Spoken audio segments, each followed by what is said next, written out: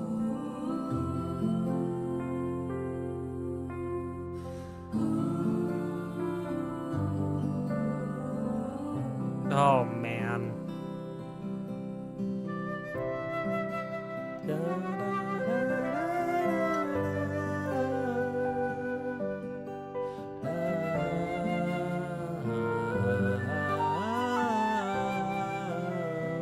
You have that descending chord progression here.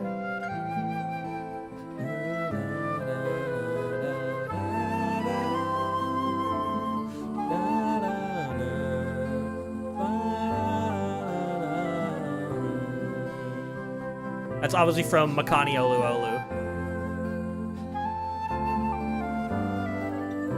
I actually prefer this over Makani Olu Olu, I'm not gonna lie. I'm putting this in era defining, I don't care. Just above Makani Olu Olu. Oh man, what a pretty track. Right, Striving for the Wind, which is... This is the temple to the south of the Scions of the Canopy, right?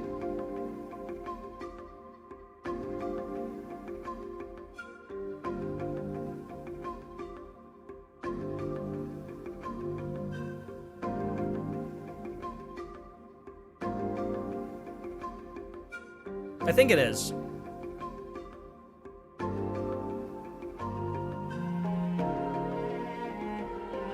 Oh, yeah.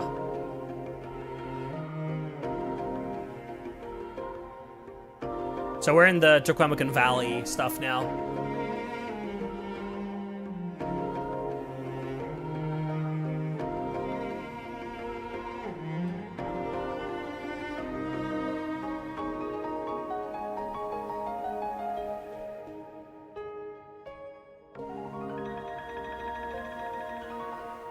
Oh.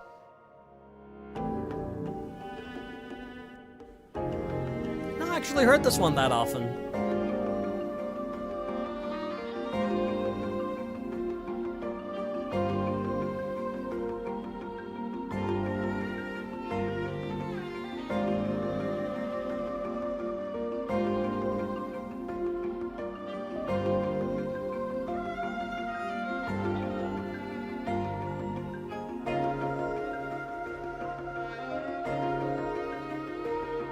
It's very atmospheric. I like this a lot. Yeah, I've not heard this one very often. Every Yangli quirk ever mashed into one track.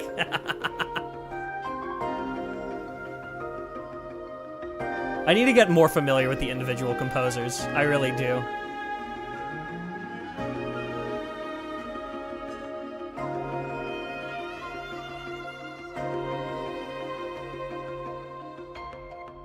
Just so much music to keep track of. I think I'm putting this one in just very good, personally. Yeah, that feels right. Oh man, we're on our last, what, how many? 1, 2, 3, 4, 5, 6, 7, 8, 9, 10, 11, 12, 13, 14, 15, 16, 17, 18. We have 19 tracks to go. All right. Glow of Naupa Paca. Or Pacha. Pacha? I'm not quite sure. I believe this is also just Scions of the Canopy area. If I'm not mistaken. Let's see. Oh, yes. Yes, it is.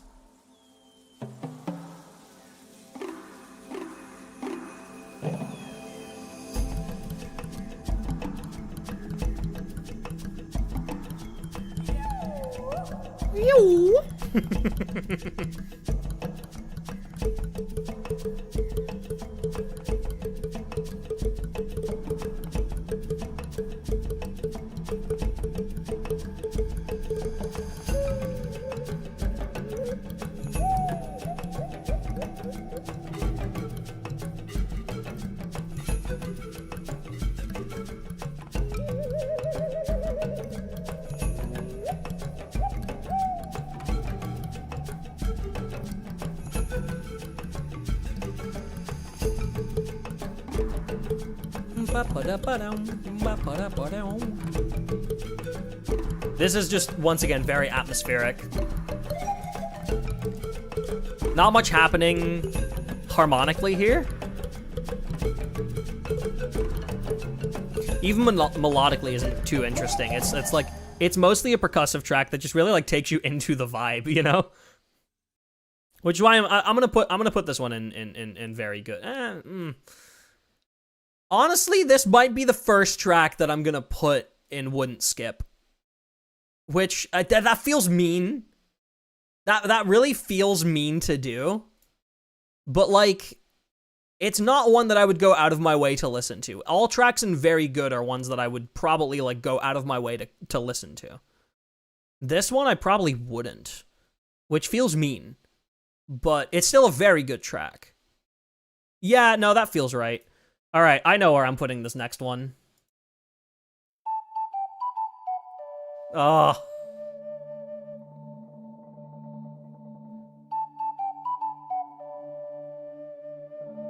Hit the melody.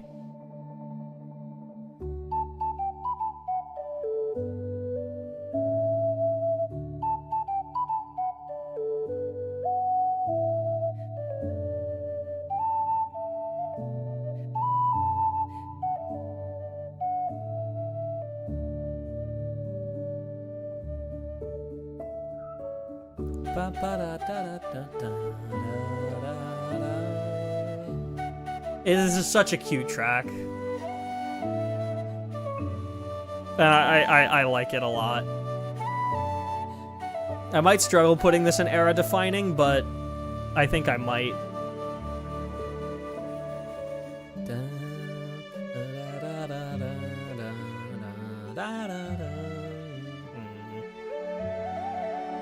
Key change.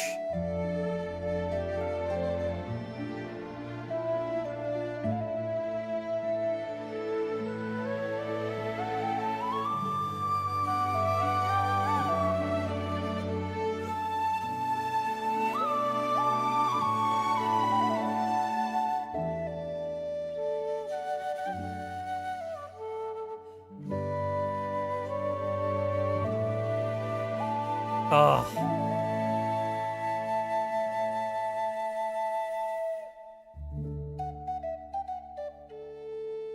It's such a nice melody. Yeah. No, it's going in era defining. Right. Foundry of the Golden, I believe, plays in that Fatui facility in Tequemacan Valley? Oh, no. Oh, shit. No, it's not. Oh, it plays in the... Oh, of course. It plays in the, like, the digging site of the, Children of Echoes.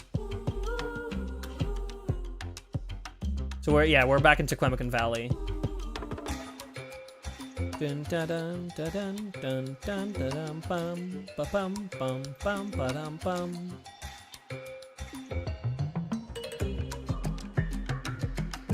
Sulphurous Veins, that's the name.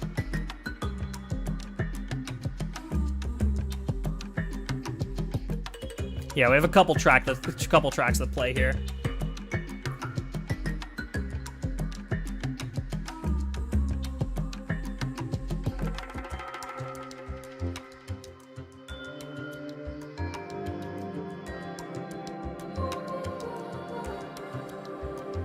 I think I would put this one in very good. It is very, very good though. Like, it would be like higher end of very good.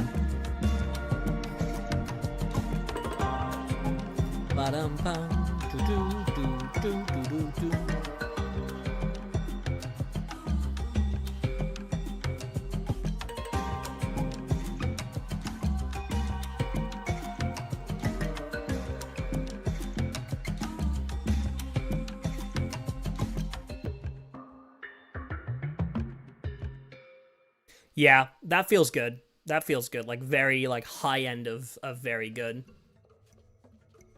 Ravine's Calcination, yeah. This also plays in the Sulphurous Veins.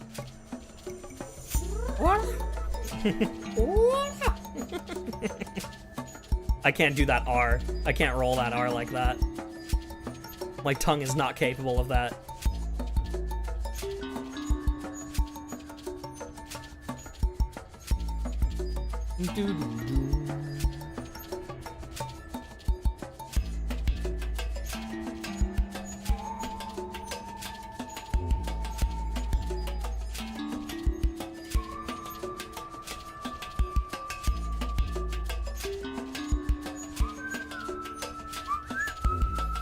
Another factoid, the mixing engineer did the whistling in this one for some reason. That's awesome. That'd be the type of shit I would do if I was the mixing engineer on this.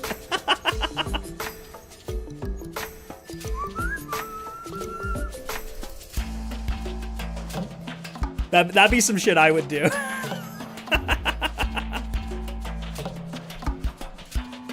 Oh yeah, you're right. Yeah, I see it in the credits now. Ansel, both whistling and mastering engineer. Incredible. Of course this is a Lunan track, dude. Of course it is. I'd put this one in very good. Okay, everything still fits. We're fine. We're fine. Everything still fits. Right. Next up, Land of Tekhalko.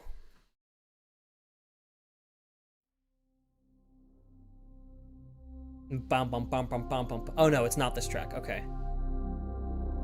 Ooh. Oh, does this play in like the underground area with like all the phlogiston like monoliths? That's where this plays, right? Yep. Okay. Oh, I was right. Oh.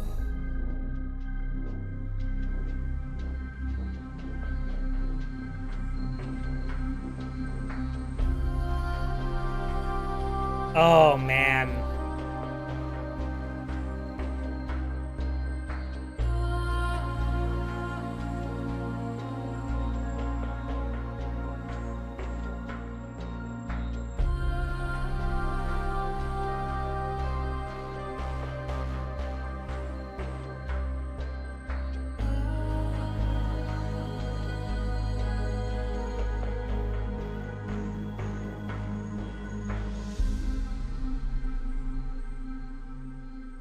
It's a very pretty track. It goes in very good. It goes in very good. I believe now we're going to just general Natlan Underground. Like, if you're in, like, any, like, underground Natlan area, Natlan Caves. Because I believe this stuff also plays in places like Ochka Natlan in the Furnace.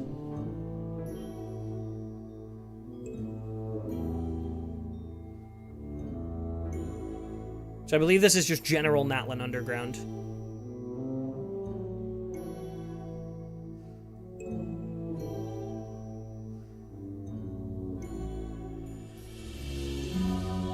Yeah, it definitely is. Oh my god.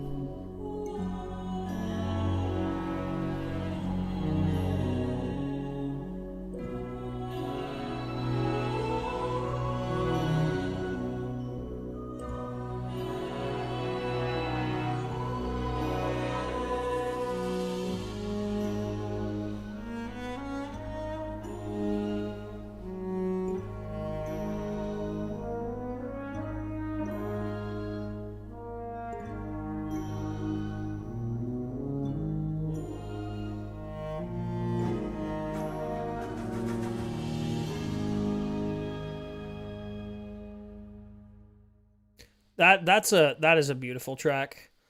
This is also era defining, plays in so many contexts, it's iconic.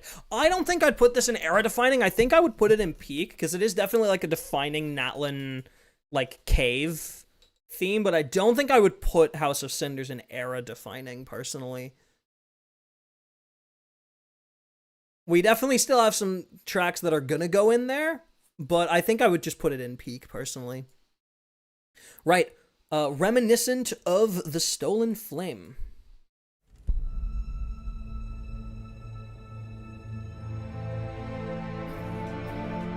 Yeah, this is still Natlan Underground.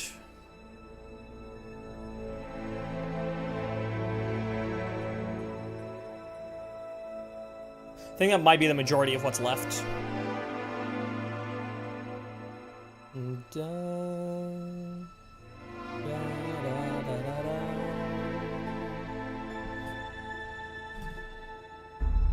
Oh.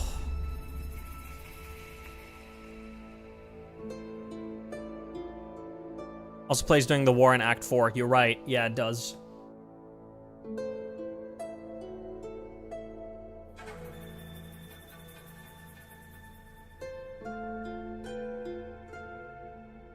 Wait, does it? I'm not actually sure it does.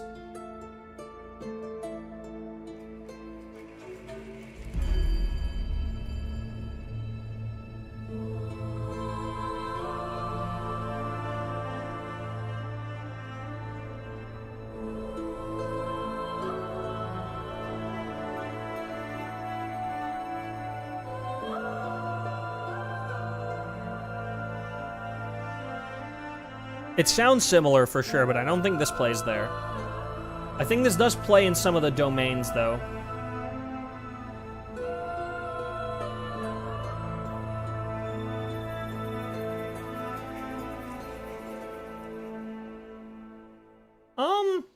It's nice enough that I'll put it in very good. I kind of just are you noticing that at this point I'm kind of like just going through these so that we can talk extensively about the battle themes for the next like hour? Right, Breath of Blazing Earth.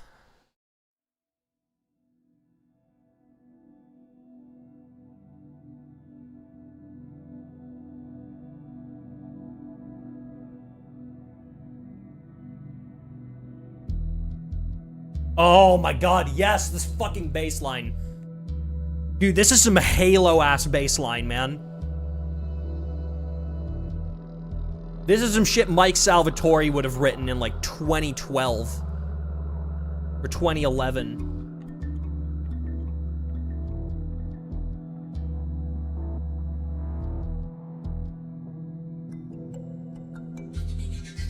Obviously not with any of the other stuff on top of it, but that bass line specifically.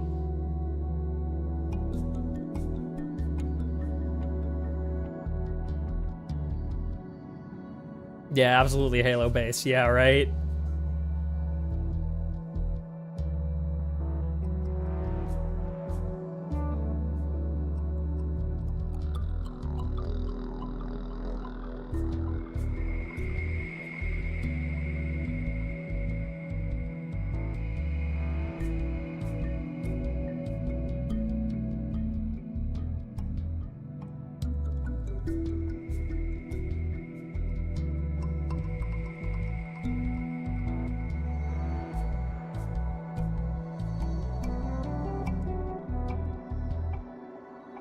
I like this one a lot purely because of that bass line. It's going in very good. A lot of these underground tracks are mostly meant for, like, ambience, right? Right, what's next? Smoke of Fallen Flames. Yeah, we're still underground.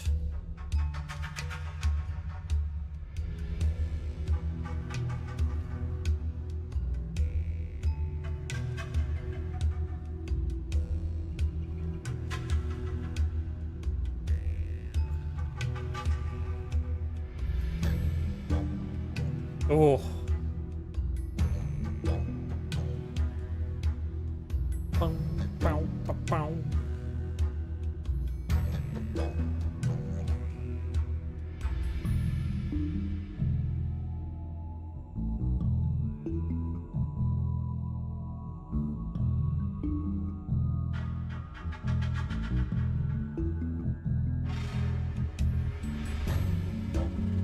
Yeah, I just looked, we have only underground tracks left. And then it's battle themes.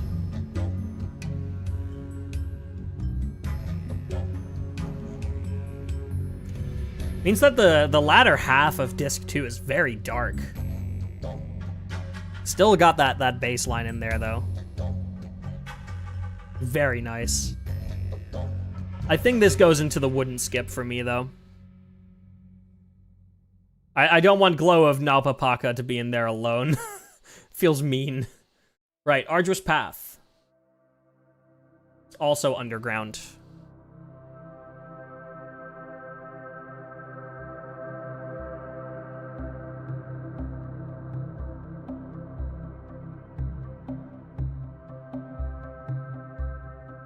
I mean, as far as like underground tracks go, these do really, really sell the vibe, you know?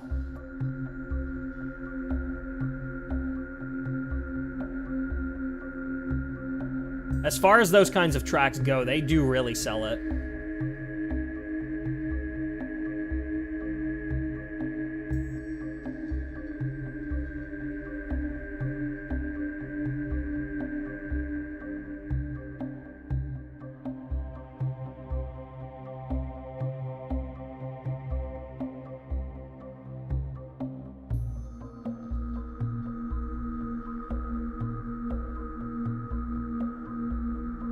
I think this is also a wouldn't skip for me. This is not something I would go listen to on my own. You kind of need to have the in-game context for this one to like really hit, which it's not a bad thing at all. Like when you're in the Natlan Underground and you're like swimming through that liquid phlogiston,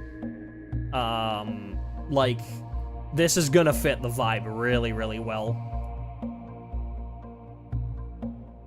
Yeah, that feels right. That feels right. Oh, we only have 3 tracks left, chat, and then it's time for disc 3. Oh man.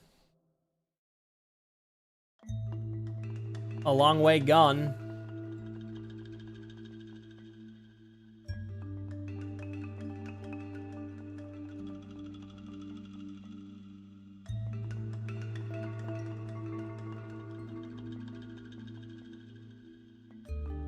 Is this still underground? I think it is.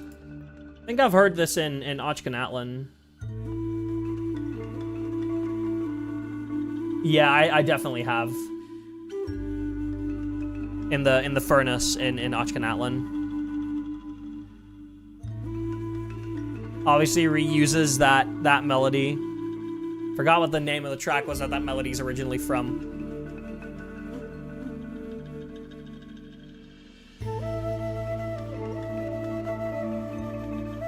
Really like how that's reused. Flower writing, that's the one, yeah.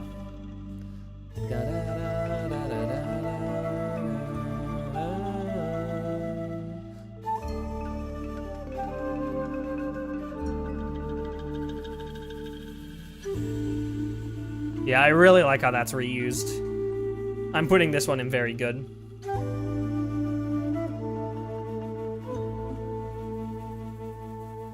You know what? We'll put it right next to flower writing.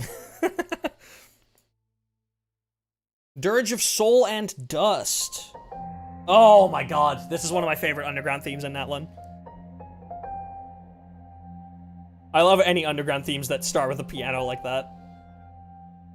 Which is not uncommon in Genshin. Da da da da.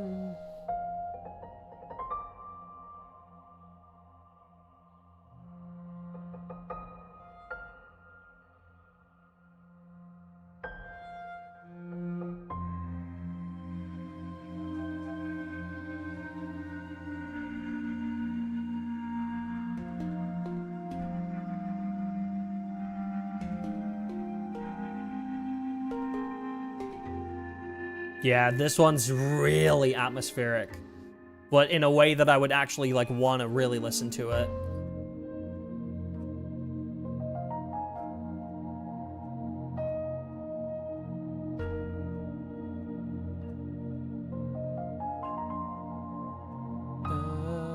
Yeah, this melody. Obviously, we heard that one before. Yeah, it goes in peak. This one goes in peak for sure.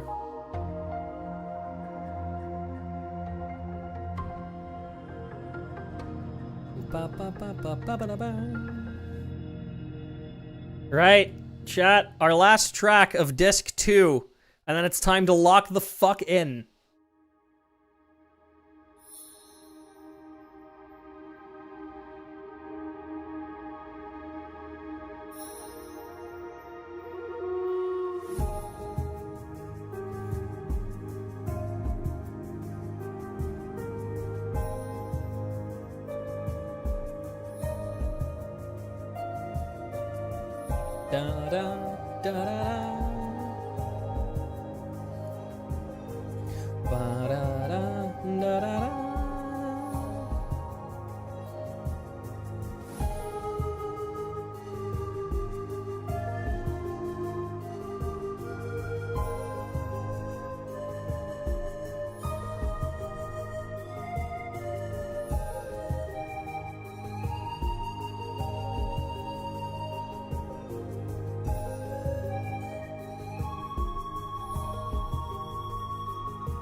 I think this one goes in peak. Random track to have as a finisher for disc 2, but it's pretty, so yeah, exactly. So I feel like I've heard this song so many times. This plays in, like, basically almost every Natlan Underground area, so you probably have. Alright. Chat. Before we go into disc 3, we have 3 overworld battle themes. We have a Night Kingdom battle theme, and then we have 2 timed challenge themes. I have some fucking opinions about these. So proceed with caution. I've realized that with these battle themes, I'm going against the grain a little bit. I think they're all fantastic. I do have to start with that.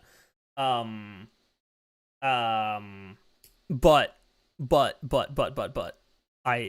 my opinions differ from what seems to be the consensus.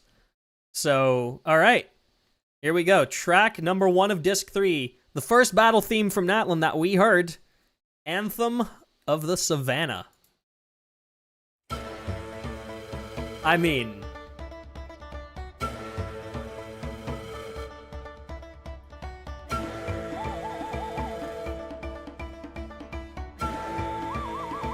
do I really have to say anything? It's really good. I will already say though, not my favorite. I know this is the favorite of most people. Not mine. This is not my favorite of the 3.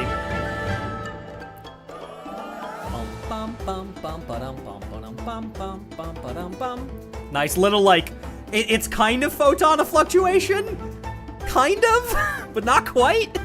But like, it's close enough that like it definitely reminds you of it. Dun dun dun dun dun bum bum bum bum bum bum. It's close enough to photon of fluctuation that like I will call it a reference because that's 100% intentional. But like, it's also not quite photon.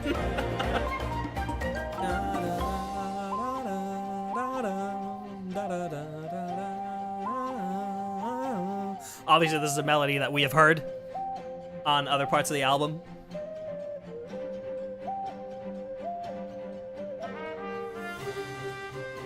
Nice horns.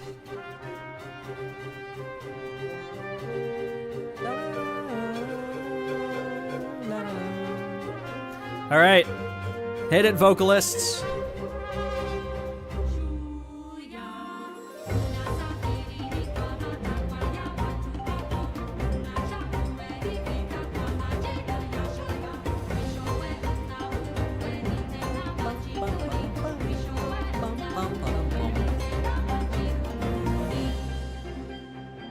Here's the male vocalist again from the Natlan main theme.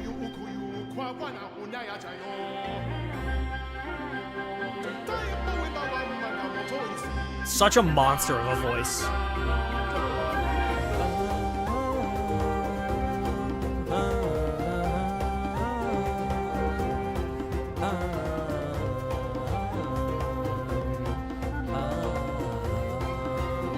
I do love how this whole battle theme is still built on that photon of fluctuation, like, melody groove. I love that. I love that.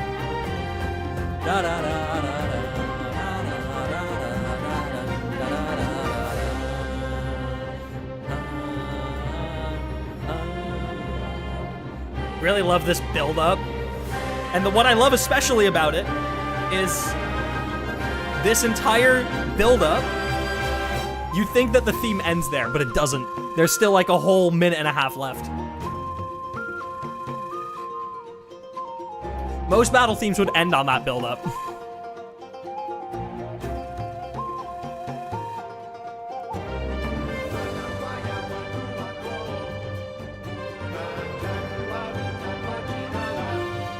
Oh, the horns on the back.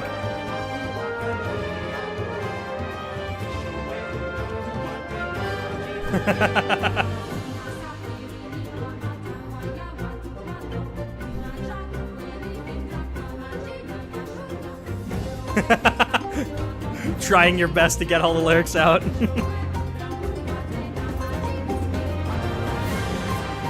Oh man.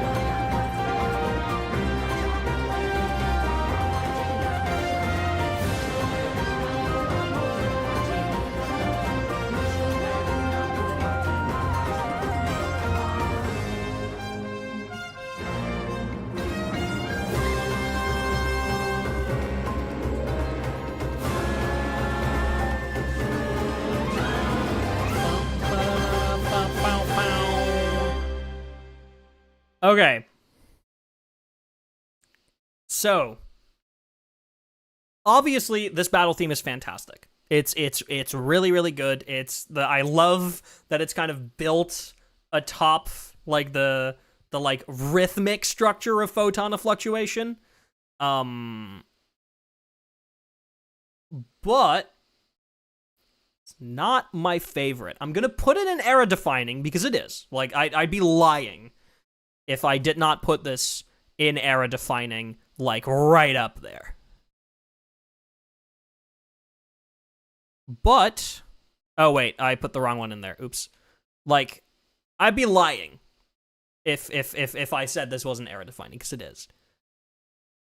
But my favorite of the battle themes, and I'm a little biased because I've heard this one played live, which does a lot to help this one. It's Venture of Tonal Mottle. This one makes me so fucking happy. A genuine experience to hear this live. This is my favorite. Probably, honestly, if you had to ask me, my favorite overworld battle theme in the entire game.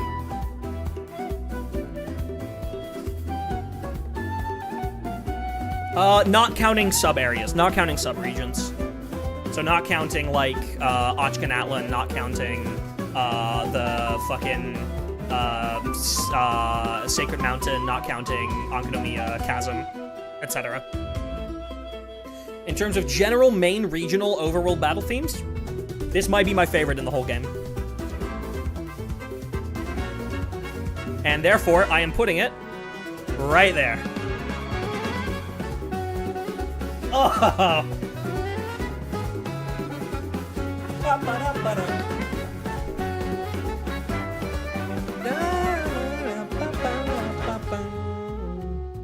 And this bass groove, bum bum bum bum bum bum bum bum bum bum bum bum bum. It's still built atop Photon of Fluctuation. It still is. like rhythmically at least. Bum bum bum bum bum bum bum bum bum bum bum bum bum. Like it's still there. All right, hit it. Oh. If you hear this one live, it changes your brain chemistry.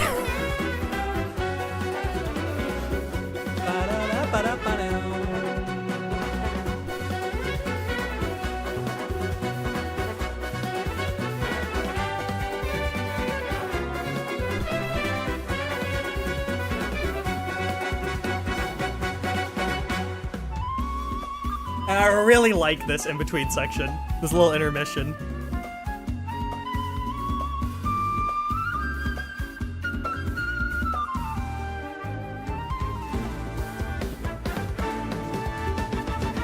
And back to the main melody.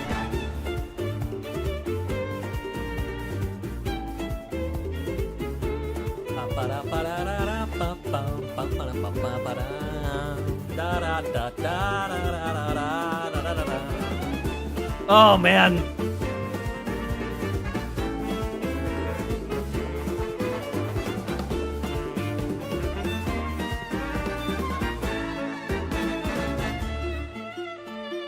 Here comes the Photon reference.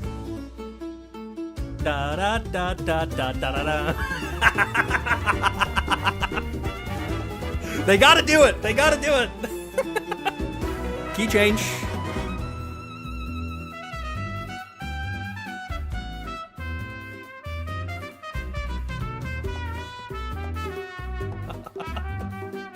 Man.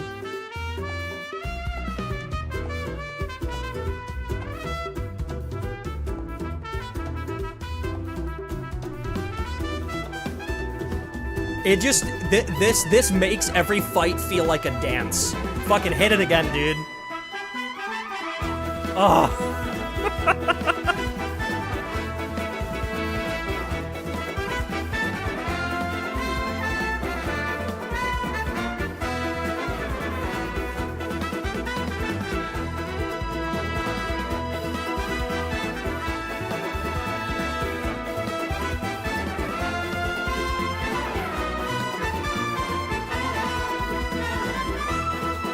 Hit the ending fanfare. Oh, man. Oh, oops. I accidentally skipped back. Oh, man, what a track. I love that track so much. Legitimately, like, I love battle themes that make fights feel like an actual back and forth dance, as opposed to like this like super imposing like battle theme. I love it when there is like a hint of playfulness in there, if that makes sense. Like, my favorite battle theme in the game generally is still to this day, it's God Devouring Mania, and that song feels like a dance. Like, it feels like you are literally dancing with the boss, and the fight itself is like an actual choreographed thing. And that is partially because of how, like, it's not that God Devouring Mania doesn't necessarily have that bit of playfulness in there, but it has that, like, it's not an imposing battle theme. It's not one that makes you shit your pants, right? Some battle themes are meant to make you shit your pants. That one isn't. And I kind of like that about it. So that one's probably like my one of, if not just straight up my favorite overworld battle theme in all of Genshin. But we have one more, and that is a Dance in Fire, which I think is pretty good. I think this one's pretty good.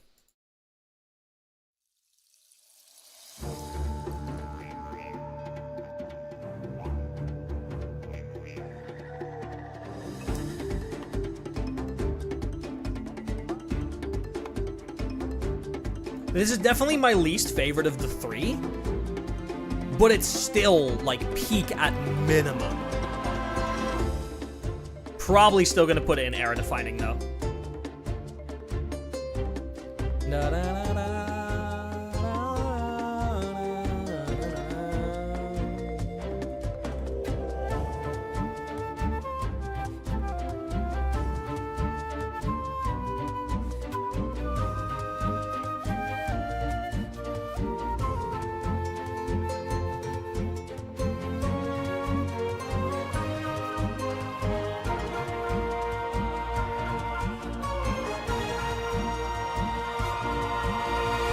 Love the vocals here.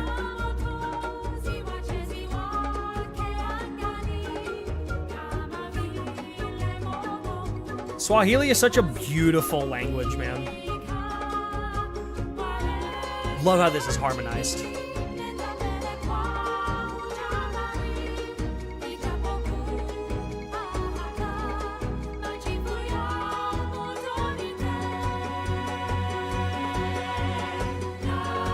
Oh, man.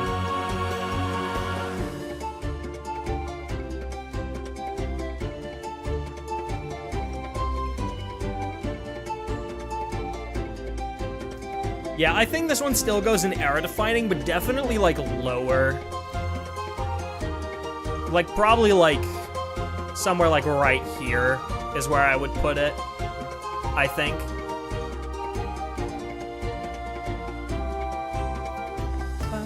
This is definitely, I mean, this is like the calmest of the three battle themes, right? Definitely still very playful. I mean, it's literally called A Dance in Fire, right?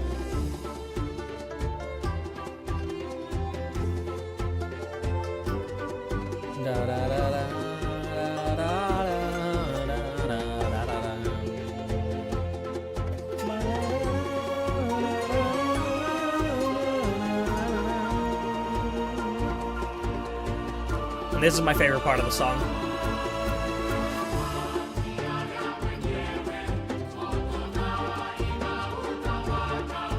Love how that choir is mixed in. If that landed on my desk, this is absolutely not how I would have mixed it, but listening to it now, this is the right choice of how to mix it in. Like, they feel a lot more distant than I would have placed them. They have most of their low end scooped out. That's not how I would have done it at all, but it sounds so nice. Key change.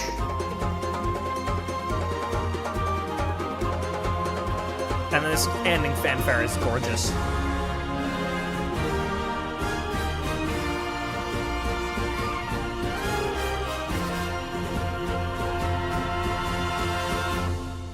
Gorgeous ending fanfare.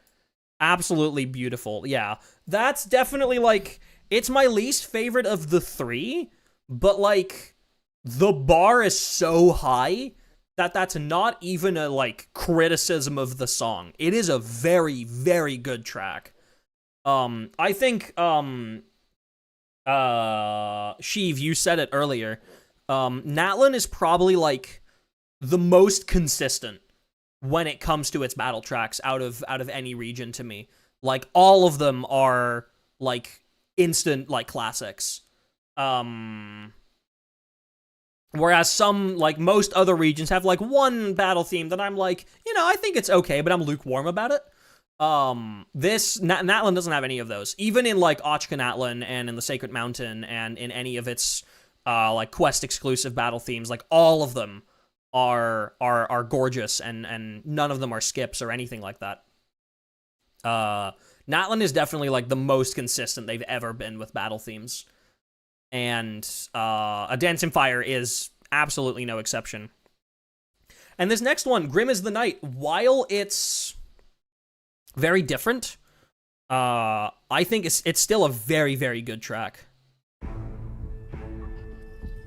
Because this is obviously the Night Kingdom battle music that plays in all of the Totem Challenge bosses, and it plays in the little area to the south of the stadium. There's that foghorn. Oh.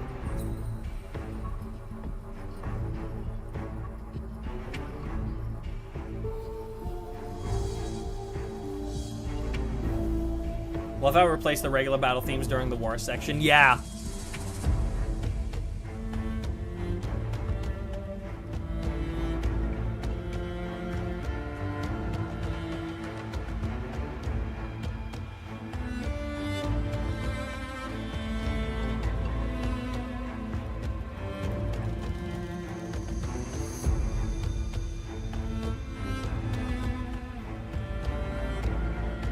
I mean, at the end of the day, this is obviously just, like, a more intense version of, like, Realm of Ethereal Murk. But it's just, it's a really, really good vibe setter. It feels very alien, feels very otherworldly, while still being, like, rooted in the instruments that you know from Natlan, but just having just enough synthesized about it, and having just enough, like changed and mixing, that it feels very otherworldly. I'm gonna put this right above Realm of Ethereal Murk.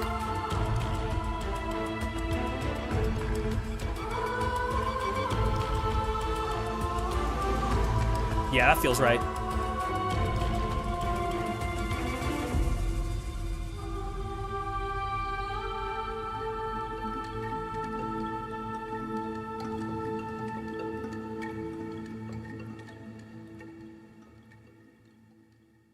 Hell yeah, dude. All right. This next track, we have two more tracks left, and they're the challenge, the timed challenge tracks. This Lightning Racing is very, very special to me for a couple of reasons. This next track is very special to me. Oh.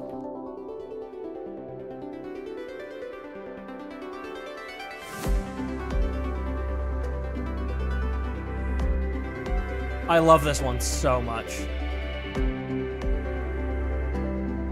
Partially because a snippet of it also plays in Miliastra every time you load into a stage. And, like, Miliastra is very near and dear to my heart. But just generally, this track just makes me, this puts a smile on my face.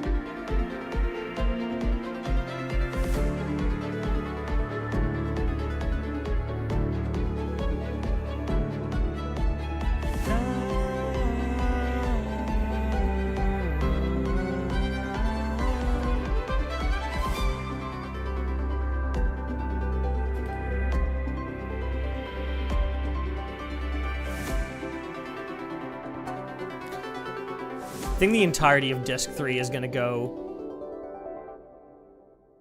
The entirety of this disc 3 is just gonna go up in era defining. Right, well, we have one left. It's Chasing the Rainbow. It's a track that everyone is probably very familiar with at this point.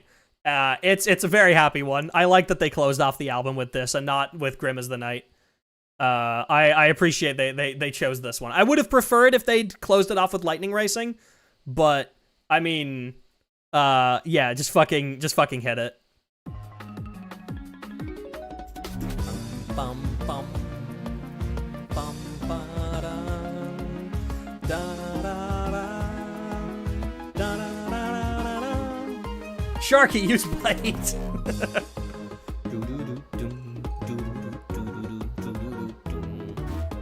The chart for this track in the rhythm game is actually really fun.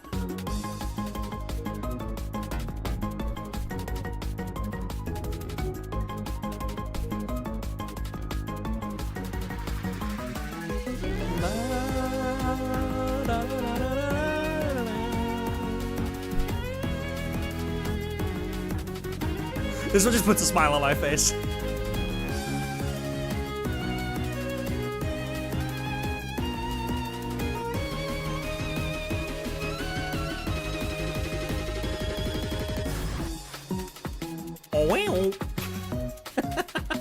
I love that little sim.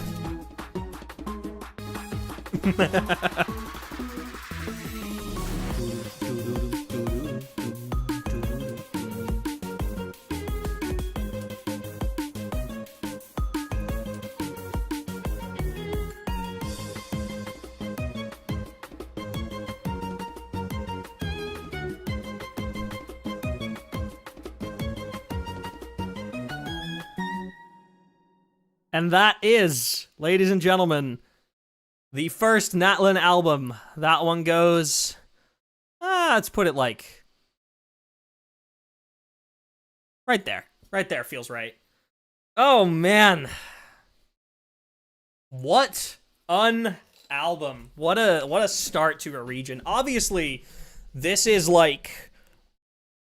just over, like, or just under a third of Natlan's total music. 3 tracks in Wouldn't Skip, not a single one in Yeah. Yeah.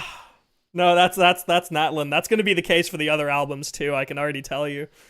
Like there's 3 more Natlan albums. Obviously, like 2 of them also have a lot of non-Natlan tracks, like Radiance of Flame has a lot of the like event and cutscene tracks from the Natlan year, from the first half of the Natlan year. And then Shimmering 5 has a lot of like event and quest tracks from the second half of the Natlan year that were like non-Natlan related. So, you know, also stuff like Paralogism and Space and Time for You and all that stuff, and a bunch of cutscene tracks. So this is probably like about a third of Natlan's total music. But holy shit. And not a single miss in sight. This tier list feels right. I don't know if any other album is this good. Others might be close, but I think this is the best. I really like Radiance of Flame. Which is the third Natlan album. It's the Sacred Mountain and the Collective of Plenty album. I really like that album. Also, I'm not gonna lie, as much as the Nodcry album has more tracks in Wouldn't Skip and I would also say the first Nodcry album is incredibly consistent in quality and in listenability and just like generally just really beautiful tracks. I don't think there's any bad album. Like at the end of the day, there's no bad Genshin soundtrack album. But this is definitely like some of the like upper echelon. This is probably like a top three album for me. Oh man. Well, chat, here's the thing. I'm gonna put Whirling Out and Over back on. Where is it? Where is my Whirling Out and Over?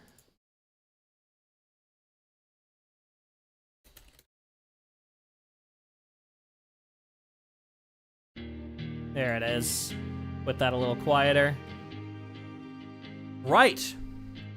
So, chat, here's the deal. I'm going to keep y'all around for a little bit longer, because I want to talk about something. Probably to take a chance to go for meal at 3 p.m. over here. Hell yeah. As long as you come back. As long as you come back. Never mind. Oh, okay. All right. Now I got to keep your interest. So, over the last month, I have been working on a new stage in Meliastra Wonderland. Now, it is not just anything, because I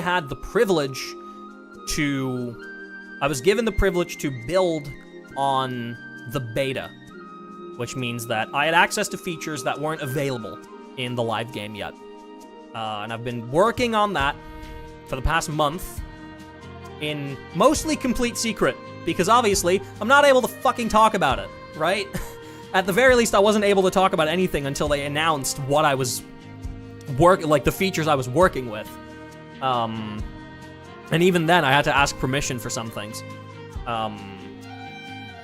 But I spent the last month working on it. As some of you might know, Meliastra Wonderland up until now has only allowed people to use their Monokina and Monokina, which are two customizable characters that you can pick your own outfits for, but in Meliastra itself, they inherently don't have any skills or combat capabilities unless the stage creator gives you one, right? The stage creator can decide what your character can and can't do, and that's the only character you're able to take into these stages, which is very limiting, but it meant that people were very creative in the first two patches of Meliastra so far.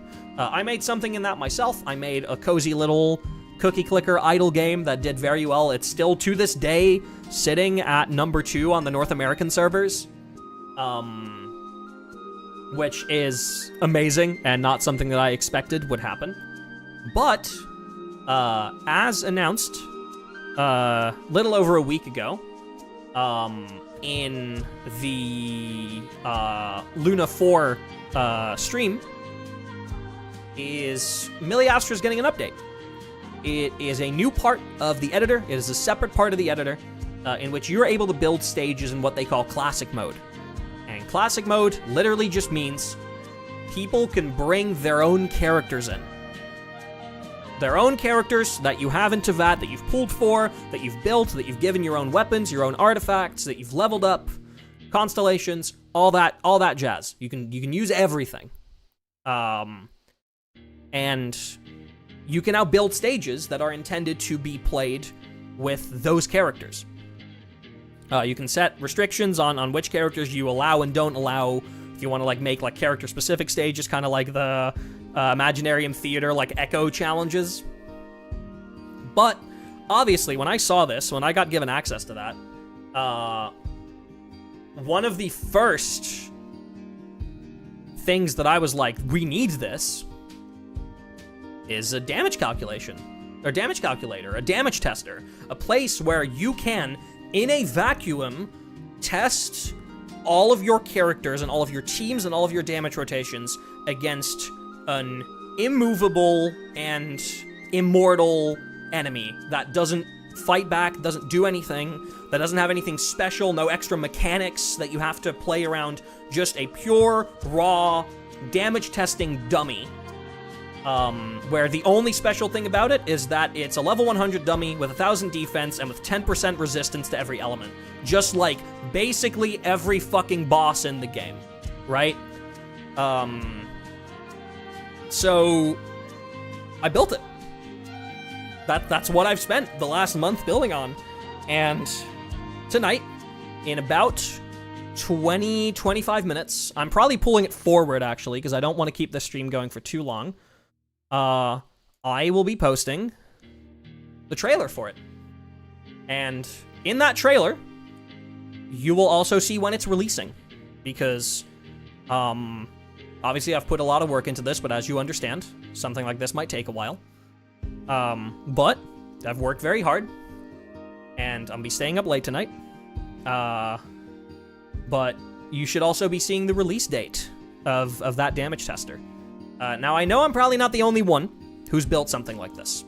So, I'm going to ask a couple of things from all of you, right? If you yourself are a Genshin player, when this stage goes live, I ask you for two things. Obviously, other people will have built similar things. Now, I hope that what I've built is serviceable enough that... are you posting that on Twitter too? Yes, of course. Of course. I'm getting to that. I'm getting to that. Obviously, I'm not going to be the only one who's built something like this, but I hope that I have included all of the features that someone would want and that would be included in a stage like this. I've made it very pretty. I tried to make it look as nice as I can so that, you know, any damage testing showcases look nice too.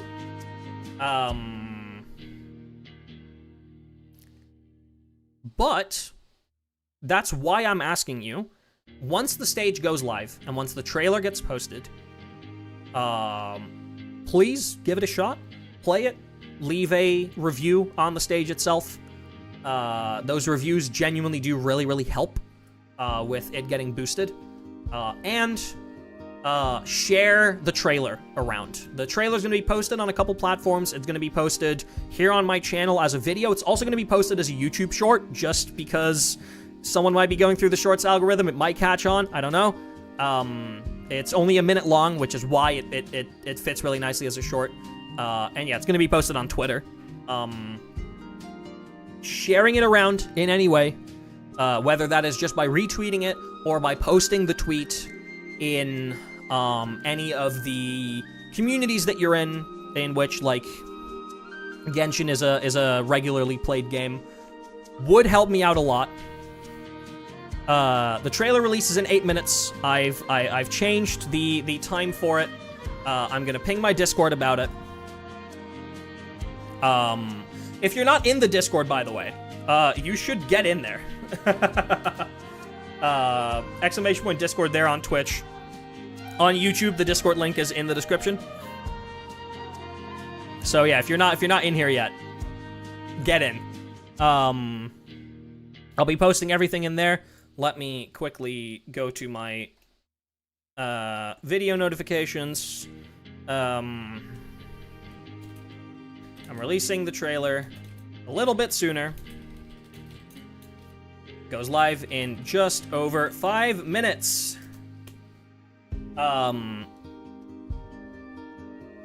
So, once this gets posted, share it around with everyone that you know who would be interested in something like this. Spent a lot of time building it. I would love to see it do well. Obviously, if someone else has built it better, they deserve that playtime. I'm not gonna be mad if someone else has just spent the last month. You know, I know there's other people who have been on the beta, trying to figure out how to work with this. But I hope that, especially in some of the things that I found while making it, that mine is the one that does well. Listen to the rest of it tomorrow. My busted knee means I need the rest. Have a good night. Thank you so much for tuning in, and good luck to, I hope your knee recovers, as quickly as possible.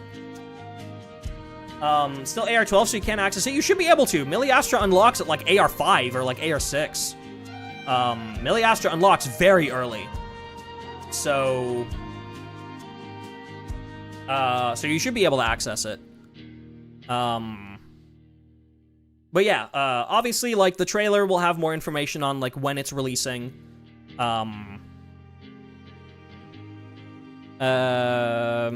Yeah, that's kind of it. What I'm gonna do is I'm gonna talk for a tiny bit longer, and then I'm literally just going to send you all to the waiting room of the trailer. Please stick around. Please watch it. Premiere numbers usually really help videos do well in the algorithm early. That's why I did the stream tonight. That's why, like, I did this stream primarily so that, you know, we could get some people together, and then we could get some early views on that trailer as well. That's why we did it tonight. What is this poll thing to enter the server I'm getting? It's pretty cool. Oh, that's just, like, Discord server onboarding. That's just, like, a default feature for community servers. You can set that up in any community server. Sorry, I'm a wee bit late. You are. I'm about to end, Chelsea. Don't go anywhere though, because I'm raiding you all into the trailer of the Millie Astra stage in a second.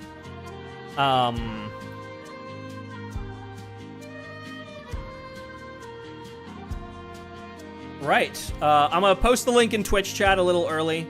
Don't usually join new servers. This is the first time I'm seeing it. Oh, that's so fair. Yeah, I'll put the link to it in the Twitch chat because I can't raid Twitch viewers into the premiere page, but I can do it on YouTube. Just got back from the hospital. Oh no, I hope everything's okay. Oh, I hope everything's all right. Oh man, dude, I love whirling out and over so much. I could listen to this track all fucking day.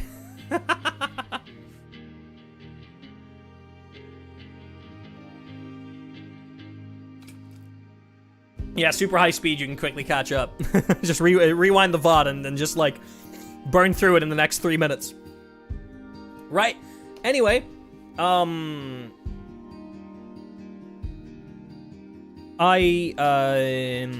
was I gonna say? Right.